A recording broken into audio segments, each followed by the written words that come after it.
yours. Well, it was the first one, so maybe not, you're not so old. Yeah, thanks for the intro, Ivan. And the nice thing, it's a security session, and we're dealing with a very similar topic, of course, that Ala just introduced. So I don't need to go into a lot of background details. It's something that has been done a lot at OpenSky Symposium. Also, as the last questionist obviously noted. This time it's work done with Vincent and Patrick Schaller from ETH. And most of the work was, of course, done by our master student, Lucas, who did his work at ETH last year. So that's what you just seen, right? You know, ADSB, there's no security. That won't change for basically for the foreseeable future. So let's do something about it and let's make it as practical as possible. So it shouldn't just be a purely academic exercise. It should hopefully be useful for any user of ADSB data. So for us, for you, maybe even then in air traffic control in case they have any issues. Spoofing is one example. Security is one example. There are obviously have been noted always some data quality issues with ADSB, as a few people have noted this time and pretty much every time anyone looks at ADSB data, in particular crowdsourced data, it's not always clean. Some of that is in the intended attack.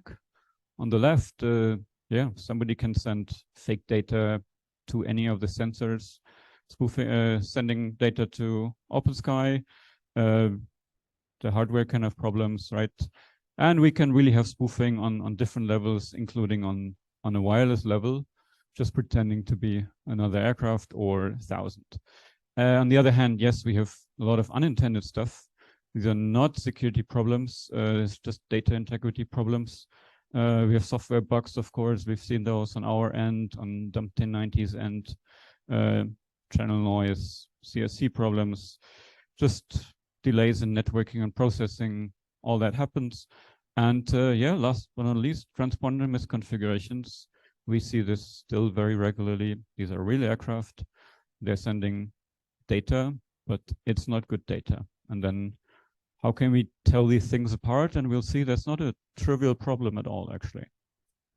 Just some motivational examples recently. We've had these jamming issues over the past couple of years, very much in the news, and also at the OpenSky Symposium. Benoit did the presentation on this last year. The results of that you can actually see. I think there wasn't yet available last time at this link, where there was some jamming detection using OpenSky, but this has been done also with other crowdsourced aggregators, and you will see the problems, right? You will see some of these jamming issues on OpenSky. If an aircraft is being jammed, it will not send correct data, and no one is immune to this.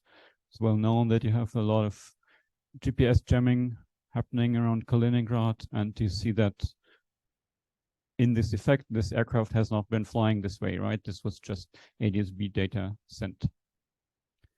Very recently, we have these well-documented examples now on GPS spoofing. That's something that has been postulated for years and said, okay, this does happen, this will happen, this will also affect aircraft. But very recently, we now know this is a real problem in aviation. 20 aircraft were led astray in some Middle Eastern airspace. Well, who's responsible for that spoofing? Well, you can look, you can try and find out where maybe the signals can come from in that area.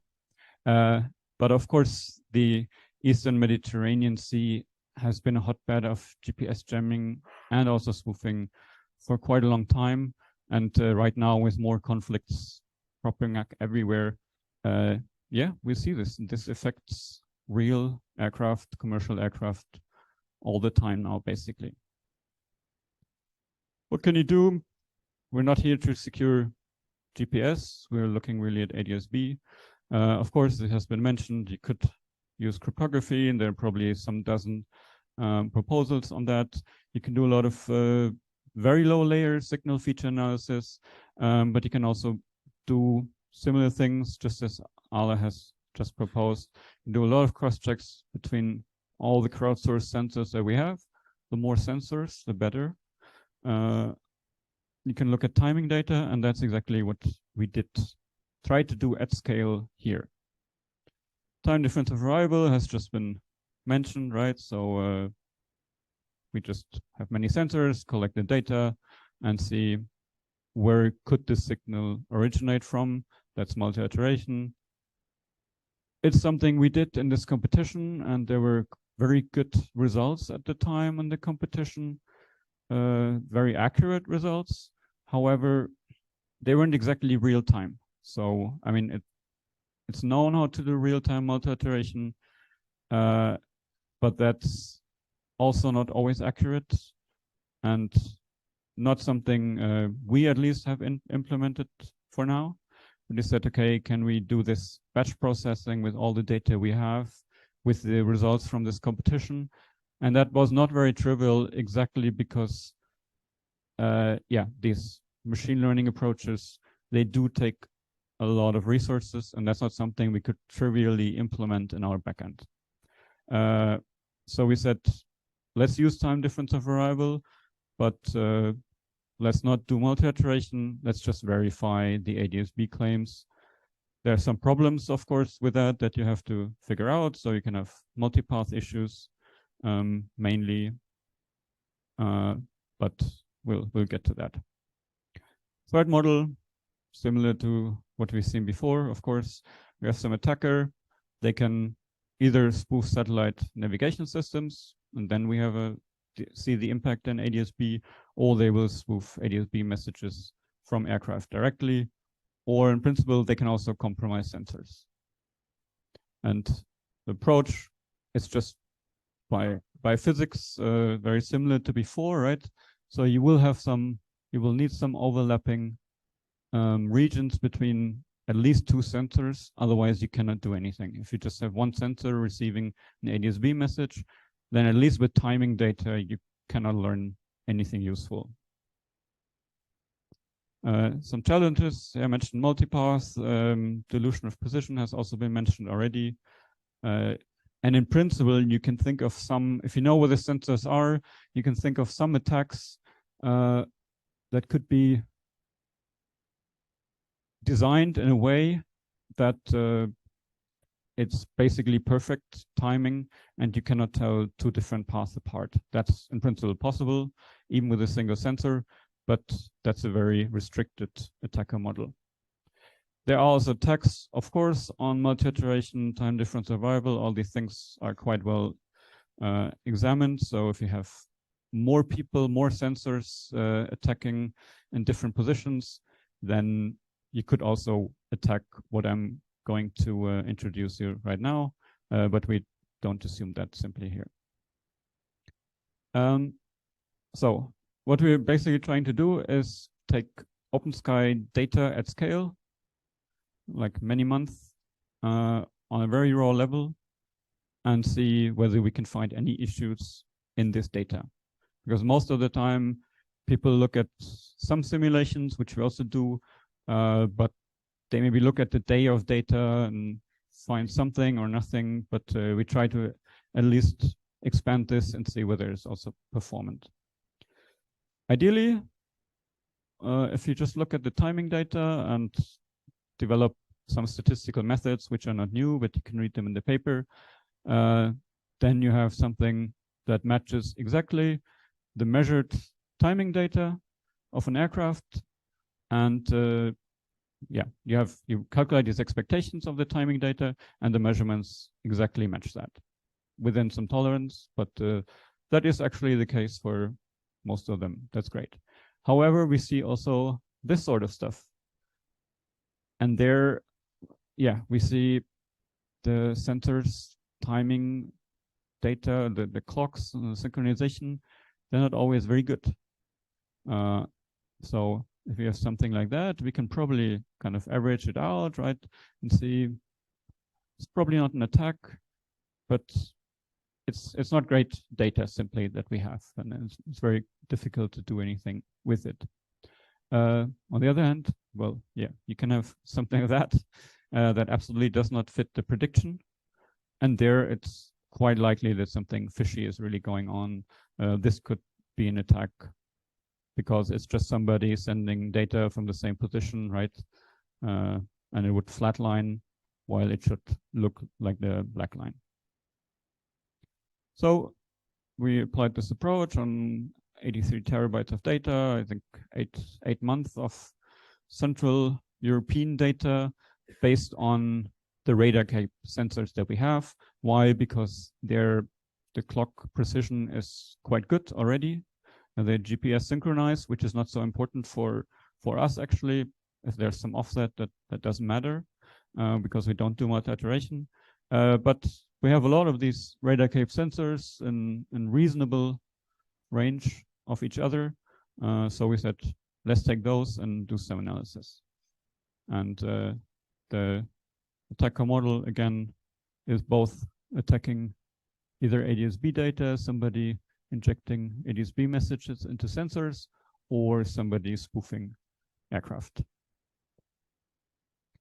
So let's look at some of the results of our historic analysis. That's, again, roughly what we would expect, right? So that's what we find most of the time, even if we have some time gaps here. In principle, it fits quite well. So that's the baseline. This, already alluded to, is something that we see a lot. It's just a sensor issue. With bad clock resolutions, try to average it, but in principle, not an attack. It's just something that we see quite a bit. Another sensor issue that we find quite often is, well, the sensor need to provide the location to us, right? Without that, we can't calculate the expected timing between aircraft and sensors.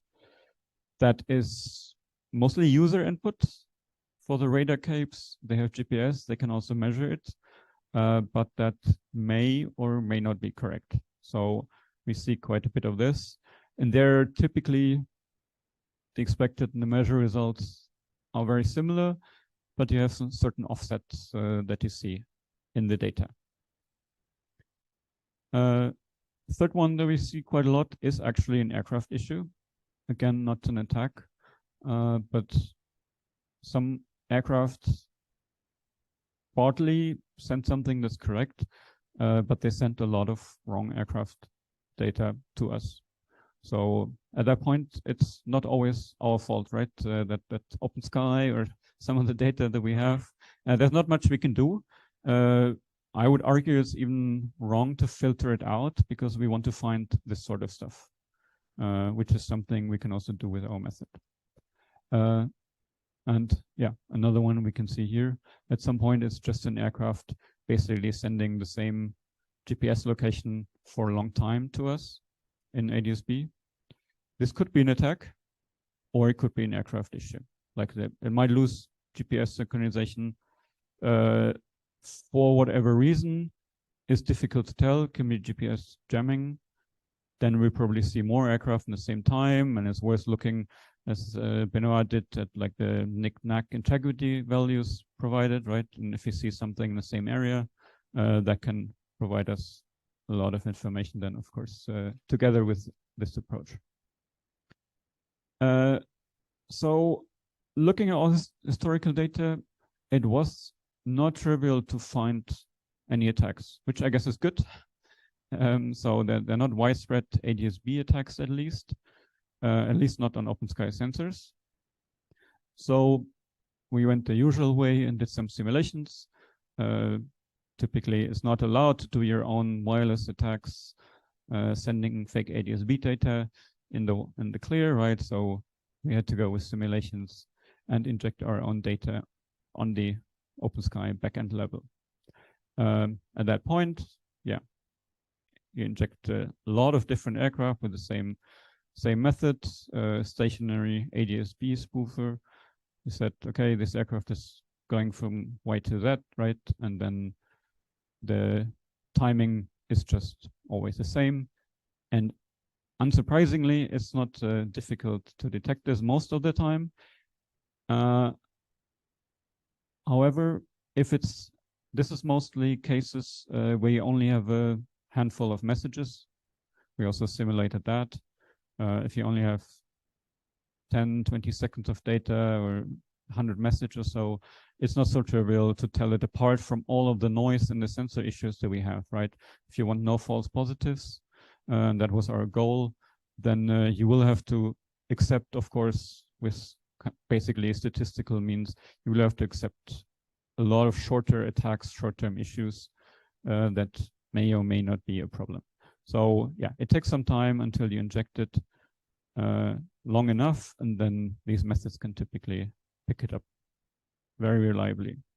Same was for the GPS attacks. These were a bit more difficult to detect in our experience, or at least with our simulation setup. It's clear, right? I mean, if you compare this, it's a very obvious difference. But if you have a clever diversion of GPS, it doesn't look all that different. And if you recall one of the sensor issues, right, that it looks actually fairly similar to one or two of the sensors in the array reporting a wrong location. And telling this apart, we realized is not trivial. That's why with this approach, detecting all of these GPS issues is not so easy. So really first need to make sure that your trusted sensors are not only trusted, but also provide their location correctly. Some other non-attacks, well, which could be attacks we detected, was this so-called triple track issue. So very clearly with one single IK identifier, we have 3 tracks at the same time. What happened here? We looked it up. We also double-checked, cross-checked with flight radar. And there were 2 aircraft flying in Central Europe with the same ICAO at the same time. What happens now with the CPR algorithm, if you look a little bit in ADS-B, right, you always need 2 messages to decode the location correctly. So what happened in this case, that actually we'll get 3 different possible locations and tracks instead of 2. Yeah, exactly this sort of stuff we wanted to uncover with kind of large-scale data analysis. But there are so many different things that you can find. It's not trivial to categorize it automatically altogether without looking at it kind of, yeah, some inspection, manual inspection, and looking what happens. But that's, I think, some nice avenue for further work. Just a couple of words on implementation on performance. So this was done all on our backend. The Hadoop file system and Spark, and my student tells me, yeah, programming in Spark is an acquired skill and taste, so it's not trivial. However, after figuring it out, fixing a lot of bugs, improving the performance, this works quite well. So we get an hour of the data just on our backend with some defined resources, right? He could quickly test 1 hour of data in 5 minutes, so it's much better than real time. It shows that we could implement something like that, in real time, but also do batch processing for all the existing data. And we can probably even, yeah, use more complicated approaches, more complicated algorithms still, and be within a reasonable performance window. So what are the takeaways from this study? Well, we know ADS-B is still vulnerable and GPS2, right? We are seeing this day to day now. We can use, as we've always said many years ago, we can use crowdsourced sensor networks to verify these locations. There have been many different approaches over the years. We just wanted to implement one at scale, looking at all our data. It works to an extent. It can detect a lot of attacks. It can detect a lot of other data issues. Telling these apart is difficult, to be honest. But at least it works. It's fast and cheap implementation. It's all real world data and it's fairly scalable. So beyond this further work, there's definitely some improvement that we can make. We can always have more receivers, in particular precise receivers. We can look obviously at the statistical thresholds and everything that we're implementing here. And something that we learned is, we basically have to look at the sensors over time. We give them some scores, learn how trusted they are, how well they're doing, because some are simply better than others for a multitude of reasons. That's it. Any questions? Let me know. Thank you very much. Let's thank the speaker. Questions? Sorry, I'm Martin. So we have contributed some sensors, radar cape in particular. If I go in our login page where I see the performance of do you plan to add something to tell us more and monitor these kind of sensors? Because it could be useful from us to provide feedback to the locations where the sensors are installed, and maybe it's I don't know, it's a electrical problem or something else to make sure that we provide more reliable data. We do have something. Matthias implemented something for our 2018 task report. We do have some of this in the backend where we look at some metrics. For example, you sometimes have receivers that multiplex data from 2 continents, so clearly they cannot receive that just there, and then the timing data is all off, and that's exactly what we don't want. So we have some backend metrics which look at that, or we see some receivers also on typical issues send a lot of aircraft data where they keep changing their call signs all the time, and that does happen in some areas quite often. But yeah, typically it's a sensor issue, and we have several of these things in our backend.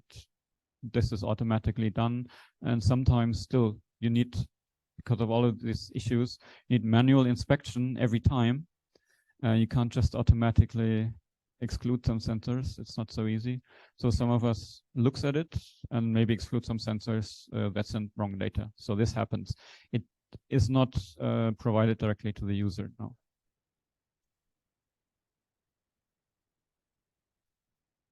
Yeah, so the channel is, for example, me looking at our data and then writing an email to the feeder. It happens, yes. Yunzi?